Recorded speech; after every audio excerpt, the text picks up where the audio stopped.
नमस्कार दोस्तों, स्वागत है आपका करियर अनप्लग्ड चैनल पर, जहां हम आपको डेली करंट अफेयर्स और जियोपॉलिटिक्स से जुड़ी गहरी जानकारी देते हैं।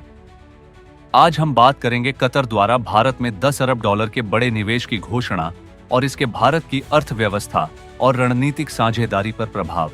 ये इन्वेस्टमेंट ऐसे समय में हो रहा है जब ग्लोबल इन्वेस्टमेंट में भारी गिरावट देखी जा रही है।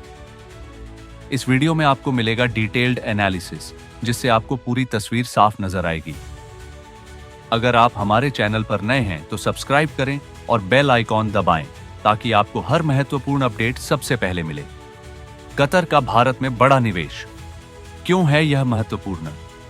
कतर ने भारत में 10 अरब डॉलर का निवेश करने की घोषणा की है, जो भारत की अर्थव्यवस्था के लिए एक बड़ी उपलब्धि है।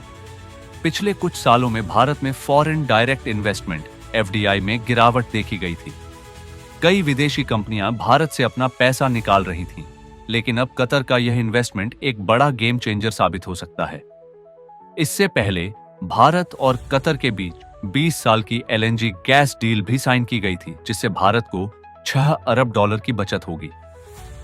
भारत कतर की रणनीतिक साझेदारी पार्टनर्स बन चुके हैं। इसका मतलब यह है कि दोनों देश लॉन्ग टर्म बिजनेस और डिप्लोमेटिक सहयोग पर काम करेंगे।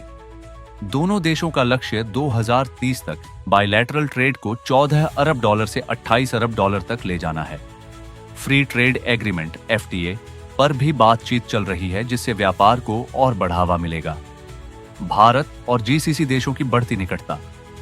भारत सिर्फ कतर ही नहीं बल्कि पूरे गल्फ कोऑपरेशन काउंसिल (GCC) के साथ व्यापार समझौते पर काम कर रहा है। GCC में 6 देश आते हैं: Bahrain, Kuwait, Oman, Qatar, Saudi Arab और UAE। UAE के साथ भारत पहले ही FTA साइन कर चुका है और बाकी देशों के साथ जल्द ही ऐसा होने की उम्मीद है। भारत का लक्ष्य 2030 तक GCC के साथ 110 अरब डॉलर से ज्यादा का व्यापार करना है। पाकिस्तान क्यों हो रहा है चिंतित? गल्फ देशों में 3 प्रमुख खिलाड़ी हैं: सऊदी अरब, UAE और कतर। सऊदी अरब और UAE पहले ही भारत के करीब आ चुके हैं और अब कतर भी भारत का स्ट्रेटेजिक पार्टनर बन चुका है। पाकिस्तान को डर है कि अब GCC में भारत का प्रभाव बढ़ता जा रहा है, जिससे उनका क्षेत्रीय समर्थन कम हो सकता है। भारत और कतर ने आतंकवाद के खिलाफ मिलकर लड़ने का भी संकल्प लिया है, जो पाकिस्तान के लिए एक और बड़ा झटका है। कतर की डिप्लोमेटिक भूमिका और तालिबान कनेक्शन। कतर हमेशा से मिडिल ईस्ट में एक डिप्लोमेटिक हब रहा है, जहां कई देशों की नेगोशिएशंस और पीस टॉक्स होती हैं।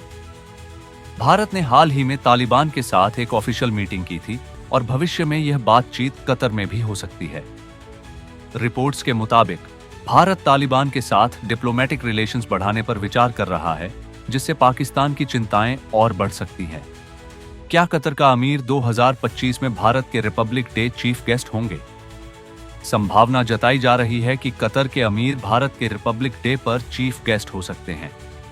अगर ऐसा होता है तो यह भारत कतर संबंधों को और मजबूत करेगा और GCC में भारत की स्थिति को और ताकत देगा।